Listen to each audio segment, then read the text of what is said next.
És una novel·la juvenil. És la història d'en Nils, un noi de 12 anys que pateix bullying a l'escola i té moltes fòbies. Ell, juntament amb el seu únic amic, troben un mort a les ruïnes de l'antic casino de la Rabassada i unes pistes que els portaran a investigar alguns fets del passat de Barcelona, com la història de la vampira del Raval. I es veuran embolicats en un afer molt perillós. En Nils haurà d'enfrontar-se a les seves pors, a les seves fòbies. Em vaig dedicar a aquest projecte des de casa.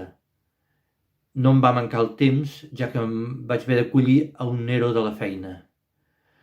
Agraeixo l'ajuda en el curs de narrativa de l'Ateneu de Barcelona amb la professora Laia Aguilar i companys, que em van fer veure la importància d'aprofundir en el personatge i en el conflicte intern, cosa que ha donat una nova perspectiva a la novel·la.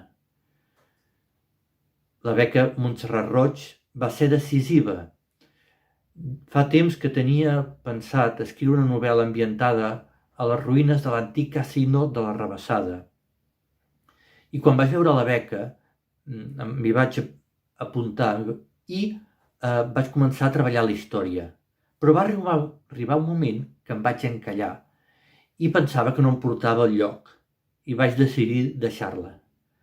Però va ser després que em vaig assabentar que havia guanyat la beca Montserrat Roig i em va motivar, a part del tema econòmic, em va motivar a posar-me de ple altra vegada en la història i vaig veure cap on havia de tirar.